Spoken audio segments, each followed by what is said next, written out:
All right, folks, powerful sermon there by Reverend Dr. William J. Barber. Folks, according to a study released by GenForward just last month, 87% of black young adults ages 18 to 24 were worried about how to pay an unexpected bill of $1,000, and 39% were extremely worried. Now, 29% of the same black young adults were extremely worried or very worried about paying their rent. Other key findings were included. 37% of black young adults strongly support a universal basic income of $1,000 each month for each American 18 or older. 52% of black young adults strongly support the idea that the government should guarantee a job to every American adult who wants to work, and 29% of black young adults support a plan to establish a public option like Medicare for all, but let people stay on their private insurance if they want to. Joining me now is Cathy Cohen, principal investigator for GenForward, organization dedicated to understanding the challenges and opportunities faced by young people of color. So, Cathy, based upon this study, how do we take all of that with what's happening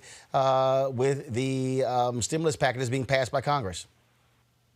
Well, I think it's clear that young people have a different understanding of what the priorities are at this moment with the COVID pandemic. But I think they had a clear understanding of the priorities long before this moment. They understood their precarity. They understood the need for an expansive state. They support policies such as the government guaranteeing everyone a job who wants to work. They support universal basic income of $1,000 a month, right? These young people live tenuously. They know that they could lose their job at any moment, in part because of the gig economy, in part because of racial capitalism. So even prior to COVID-19, they were asking for more security in their lives and in their communities. And as we know, COVID-19 has only exaggerated their precarity, only exaggerated their marginality. So I would suspect that when we get the next results from the survey, they will be even more strong in their understanding of needing an expansive state and a fair economy. But here's the deal, though, Cathy, I have to ask this, but Sure. where in the hell are they when it comes to voting? I mean, everything that you just laid out, Yeah. there's a direct correlation between all those things and voting. We saw in the Democratic nomination where Bernie Sanders, all those things there line up with his agenda, and he kept saying he's the one who can bring them out to the polls. Yet when you look at the hardcore numbers, that wasn't happening. And so my whole deal is one thing to say, I like or I want this. Another thing is to say, I'm going to work to make it happen. Well, here's the truth. Come on now. We know that very few people work to make elections happen. What we do know is that the reason people often show up to vote is because of the networks that they're involved in. The older you get, the more likely you're to be around people who have voted, the more likely you're to be in organizations that mobilize you to vote. And so while, yes, we can blame young people for not going to the polls. No, I'm not blaming. I know, but I'm saying, so what we have to do is, what is the infrastructure, right, that will mobilize them to the polls, but will not just mobilize them to the polls, but will activate them throughout the year, outside of election years. Here's my struggle with this. First of all, Yes. There are institutions that are there that do that. Which one? The issue that right. There are a few. Obviously, we need more. But first of all, historically, what I've always contended is that if you go from 1955 to present day, the reality is that your historical civil rights organizations, National Urban League, NAACP, to some extent National Congress of Negro Women, SCLC is not even close to what they used to be. Those entities still exist because you had infrastructure and they still are there. I have long said that the one vehicle, actually there were two vehicles, but the main vehicle that young people were involved in this process was SNCC, the Student Nonviolent Coordinating Committee. Once they begin to make that shift towards being far more radical, then all of a sudden you begin to see them die out, and so SNCC goes away. And so you have not had that historical organization with infrastructure that was specifically targeting young people. But what I keep saying, though, to people, I don't care of what age, you can say, I want this. But in this very system, you can say we need to change the whole system. That's fine. But in this very system, the way you impact it first starts with your voting, and then secondly, to your point, what you do after you vote. Right. But I think it's, I agree with most of what you said, but not all of what you said. And I think that there are organizations since SNCC, right? Because I think we do a disservice when we say there was this kind of golden moment around the civil rights movement, and there hasn't been anything since. If we think of the movement for Black Lives Matter, BYP 100, I mean, there are any number of organizations that mobilize young people into the streets in ways that we haven't seen in years. So I think in 2016, they decided after 8 years of Obama, and having actually to mobilize during the Obama administration, that they weren't going to get involved in politics. I think this is different this year. I think we've seen the Working Family Party and the Dream Defenders come out and endorse Sanders or Warren. We've seen them begin to think about what are strategies to mobilize young people and get them to the polls. But we have to be thinking about what is a broader infrastructure of mobilization that speaks to the issues that matter most to young people, that pays attention to the ways in which they communicate. So how do we build social media platforms also that help with that mobilization and that support organizations like organizations connected to the movement for Black Lives that have, yes, a radical vision, thank God, but also understand the necessity of mobilizing people to the polls, but beyond the polls. And so I can't buy into the fact that we haven't seen No, follow me here. Follow me here why I use SNCC as the model. Because follow me here, because here's why. Because here also was the failure of Black Lives Matter. And the reason I can say that because I was specifically communicating with them in this whole deal. What I kept arguing early on, I was like, I hear y'all. I said, but let me tell you this one word that you better understand: infrastructure. And what happened was there was a lot of, oh man, them old groups. This is what I kept saying. I'm talking about to the top leaders. I said, let me be clear with y'all. You can say they old, you can say they've been around. I said, but the fact that you still can criticize them speaks to infrastructure. And here's what happened. After 2016, the leadership, you know what they all came up with? Damn, we really didn't focus on this infrastructure thing. Because what happened was, and here's the deal. I was talking directly with them. And the only reason I'm using, here's the deal. The only reason I'm using the SNCC as the example, the only reason I'm using SNCC as the example, because that serves as the umbrella organization. What we're seeing is that when you talk about a movement, what happened? Because all this emphasis during Obama was on Obama in D.C. What they then began to realize was, oh, dang, wait a minute. If you really want to affect mass incarceration, you actually got to come back local to select new DAs. Oh, wait a minute. There are 2.3 million people who are in federal prison, only 10% of them on federal level. So that means that the other 2 million are actually in local and state jails. And so what they begin to realize is you have these local entities who also needed access to national fundraising infrastructure. And so where they've been struggling and meeting, and as they've been discussing, is how do you put the building blocks in place so when somebody gets burned out and leaves, the whole thing doesn't leave, that they simply leave, but the entity is still there. And that's where, in the discussions that I've had and also been working with a lot of these young folks, it's, you know what? I criticize that, but I also got to respect the infrastructure because put in place to still be here if I'm not here. I think that's right. But here's the thing. We both have worked with these young people. I've worked with them for, over a decade, help them build organizations. I think if you look at something like the Movement for Black Lives that has over 150 organizations tied to it, I think to say that they haven't been paying attention to infrastructure, to me, is probably the wrong. I'm not saying they haven't. I'm saying they have. Yes, but they realize the shortcomings. They realize the initial shortcomings of not really having the grounding of the infrastructure. That's what I mean.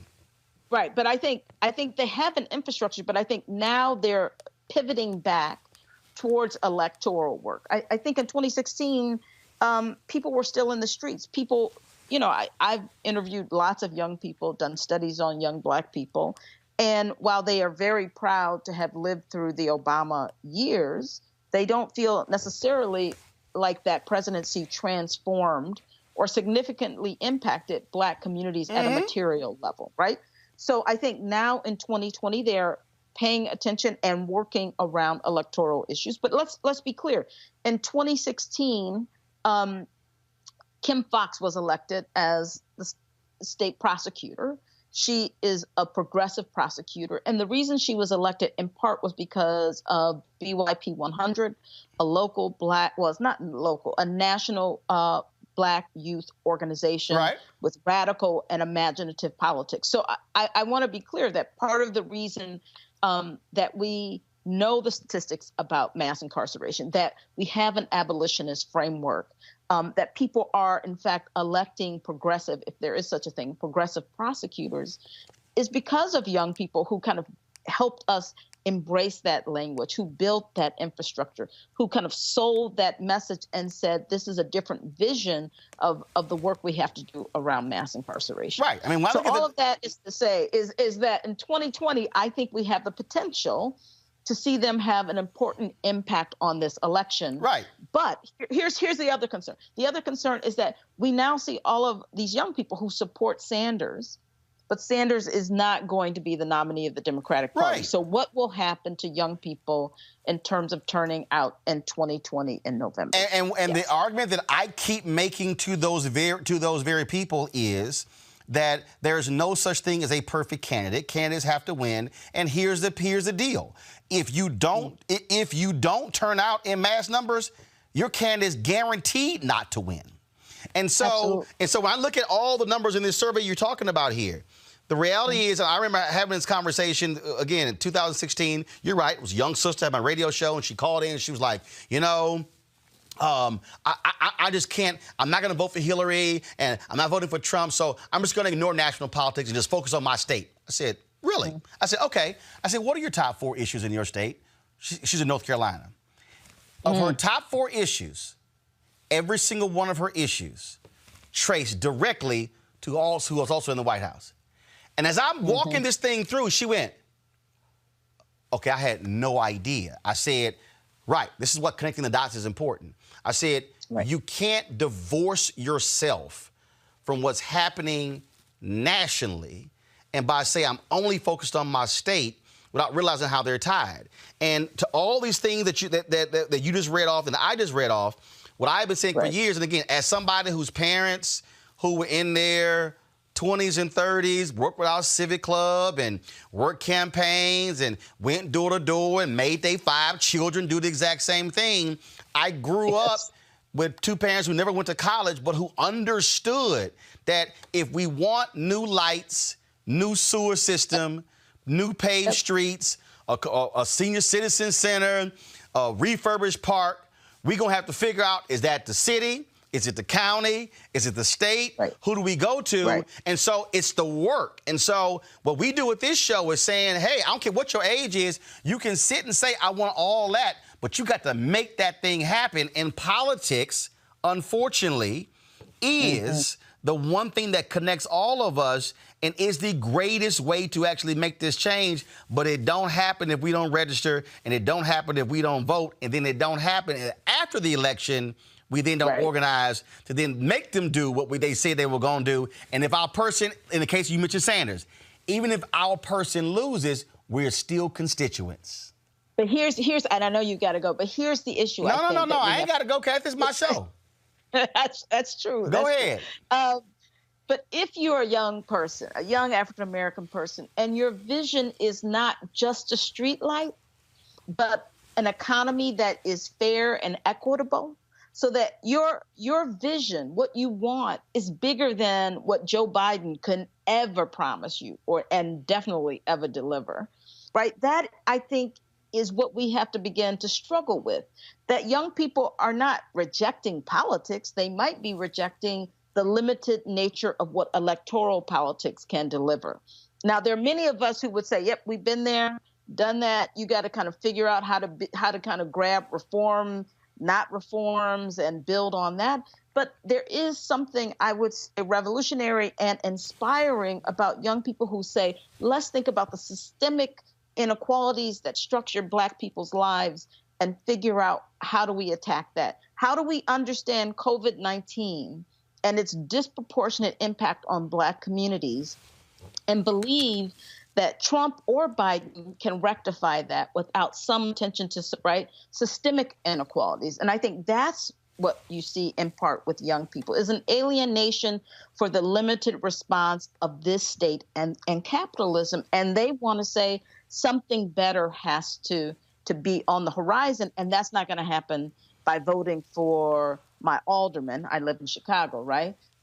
That's going to happen by refusing to partake in this and going to the streets and imagining something else. Now, we might not agree with that, but I think we have to respect and at least deal with it. Right, yeah. and the reason I will say I don't agree with it, because I don't see it as either or. To me, it's and. Right. And what I also constantly state, and when we're talking about this here, is I think what happens is, folks, if like I was having this conversation the other day, this brother called me and he was like, hey, I'm really thinking, man, that you should really create this Black digital network that has all of these different contributors. He's going on and on and on. And I was like, you done? I said, you can't do none of that unless you have one show that's successful. And you got to build from there.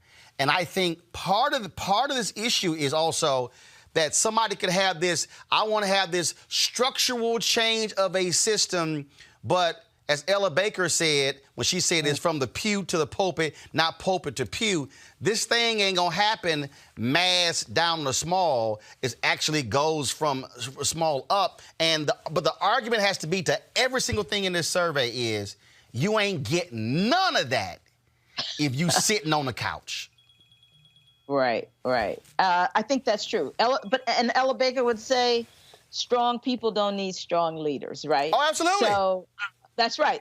So I think she would also say that means if you build a movement of strong people, you don't have to be that invested or believe, in fact, that the only way to get these things is if you elect a Joe Biden. Now, I think young people can turn out. I think lots of people are going to turn out now after this pandemic. But the issue for me is never just the turnout. It is what happens in January and February and March, and how do we hold people accountable for what they come and promise our communities. I think that's where an infrastructure built around the needs and the demands and the energy of young people can hold those people even if they Black. I mean, look, I remember there were people who were saying, well, Roland, you weren't saying this with Obama. I'm like, well, first of all, don't let me have to have receipts for your ass. I'm like, because if you go back to January 2009, an article that I authored in Essence magazine, and then even my own book, where I said, look, ain't nothing magical is going to happen just because he's sitting in the Oval Office. We have to actually present the agenda. And a lot of people criticize even Dr. Cornel West, although I think the problem is when he started mentioning the inauguration tickets, that's where he screwed it up. And I told him that personally on the air. But the reality is, the day before the inauguration, I moderated a panel at Howard University. Spike Lee's group sponsored it. And where he said, we gonna hold that brother accountable. The problem for a lot of us, if we are real honest, Cathy, a lot of us, when we see Black, I don't really want to say nothing. I don't really want to pray. They got lots on their plate. Well, I kept saying, I think in the case of Obama, we were so enamored with him being the first, we forgot he was the 44th. That's exactly right. And we can't. But I don't think young people did. That's what I think. I know some who did. I think. Look, well, some did, but remember that the movement for Black Lives, BLM, BYP, this all emerged in the second. Well, I'm gonna give you one. You may not realize this, where I really got upset with some of them. So you might remember, but when Scalia dies, and that was a reception, that was a meeting at the White House of the elders and the young activists. And so they were all in the meeting and talking about it was so Rashad Robinson, Brittany Packnett. It would be all of them there. So Scalia dies, and others have been pushing like, no, you need to appoint a black woman. So they had the meeting. It was the same day they had the reception, the Black History Month reception in the White House. So we were waiting for the reception to start because they went along with the meeting. So I first see Wade Henderson. He comes out, and I was like, yo, anybody in that meeting tell Obama to appoint a black woman to the Supreme Court? No, he didn't want to answer. So then I ran to Melanie Campbell. She didn't want to answer. Then I was like, hey, I said, hold up. I said, I asked Rashad. He's like, no. Well, Loretta Lynch was sitting right next to him. I said, I don't give a damn. I said, wait a minute. I said, you mean to tell me all of y'all were in a room with Obama and not now person said, Mr. President, we implore you to appoint a black woman to the Supreme Court? I said, damn, y'all can't sit in no meeting and say nothing and dance around the issue. But again, that's where we have to be willing at the table to say it, even if a person who we think might be on the list is sitting right next to him. I agree. All I'm saying. But I think we're more likely to have a young person who's less invested, who doesn't see their career as tied to the administration. I think they're more likely to voice that concern, that position, and to build from there. And so that's why we do the survey, because we want to hear the voices of young people, young black people, because I think they have a vision for what the future is going to be and what they're going to make the future, and we want to support their voices. Well, look, I've given this platform to those same voices, and I tell them the same thing. I tell middle-aged black people and old black people and super old black people, ain't a damn thing gonna change if you sitting on your behind and don't put in the work, because you can't expect somebody else to put in some work that you are unwilling to do. Yes. Cathy, we appreciate it. We'll keep swinging. Where can people go read about the survey, get more information? GenForwardSurvey.com. GenForwardSurvey.com. GEN forward FORWARDSURVEY.com. That's for those of y'all who can't spell. All right, then. I want you to like, share, and subscribe to our YouTube channel, youtube.com/Roland S. Martin. And don't forget to turn on your notifications.